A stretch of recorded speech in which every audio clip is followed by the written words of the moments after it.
Your Honor, nung panahon po ni President Pinoy at saka ng President Duterte po, nung mga panahon po na yon, ay kadalasan po ng mga nakukuha po naming mga projects is mga kalsada po at mga building. Bihira po ang flood control noon. At kung may flood control man po noon, ay kadalasan po drainage line canal po kadalasan. So yun po ang kadalasan namin nakukuha. Yun po, Your Honor. Yung data po, Your Honor, hindi ko po nadala, pero yung iba naman po doon is nagkaroon po ng mutual termination tulad po ng right-of-way problem, mga ano po, mga na-mutual terminate dahil ano po, road right-of-way po ang naging problema kadalasan. Magandang araw pong muli sa inyo at narito na naman po tayo para sa ating panibagong expose patungkol pa rin po dito sa nagaganap na flood control hearing dito sa Senado na kung saan ay pinamumunuan ni na Tito Sotto at itong si Ping Lacson. So ngayong araw mga kapolitika, September 23 ay napakarami po yung mga expose, mga revelasyon nitong mga state witness, mga resource person, itong sila Diskaya, itong sila Bryce Hernandez, sila Alcantara at napakarami pa. Pero yung pinaka-highlight dito talaga ngayon ay nalaman natin kung sino yung mga senador na involved na sangkot nga dito sa flood control scam, at isa na dito sila Jinggoy, si Senator Joel, itong si Bong Revilla na kung saan ay akala natin dati ay nag-stop na siya dito sa katiwalian sa gobyerno dahil nga nakulong siya at ng ilang taon. At makikita naman natin doon sa kanyang speech na tila meron na siyang remorse mga pinagdaanan niya, pero ito na naman at nakakalagkad na naman itong pangalan ni Bong Revilla.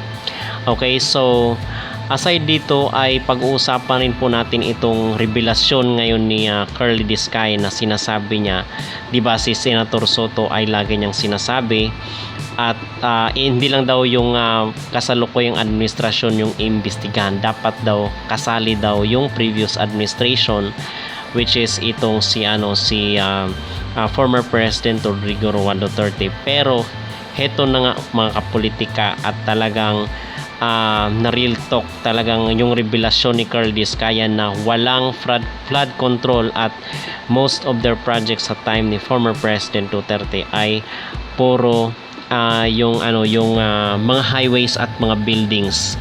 So dito ay hindi po maisingit ni Tito Sotto yung kanyang gusto na idawit yung former President Duterte dito nga sa flood control scandal na ito, dahil malinis po at matibay yung mga ipinapagawang mga proyekto ni former President Duterte, dahil dati ay takot po talaga yung mga politiko. Kung meron man pong corruption, siguro very minimal lang yung sinasabi ni Curly Diskaya, na sa 10 to 15% lang, unlike talaga ngayon na umaabot ng 25 to 30% passing nga dito sa kanilang mga revelasyon.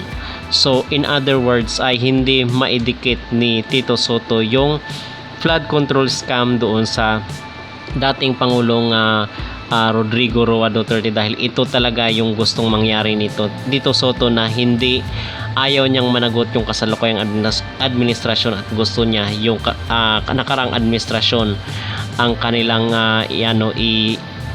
involved dito sa nangyayaring flood control scam. Pero hindi po kayang baliin ni Tito Sotto ang katotohanan na maayos po ang pamumuno ni former President Duterte kung ikukumpara ngayon kay Pangulong Bongbong Marcos.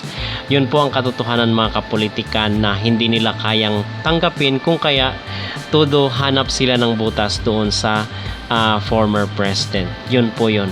At isa rin sa mga napansin ko dito mga kapolitika sa nangyayari na Senate hearing ay merong mga tanong yung ibang senador na hindi pinapatapos ni Senador Ping Lacson, kung kaya hindi natin masasabi na itong hearing na ito ay talagang very transparent at talagang gusto nila na mahanap yung hustisya dito sa malawakang korupsyon, dahil merong mga tanong na kung saan ay binabara kaagad ni Senator Ping Lacson yung nagtatanong. So hindi ayaw nating isipin na baka meron siyang pinagtatakpan ng mga taong involved dahil nung nakarang araw ay meron niyang report na itong si Bryce Hernandez is umayaw na siyang i-turn over yung computer or yung laptop na doon makikita yung mga talagang pinaka specific na mga pangalan, mga transaksyon ng mga politiko na involved talaga dito.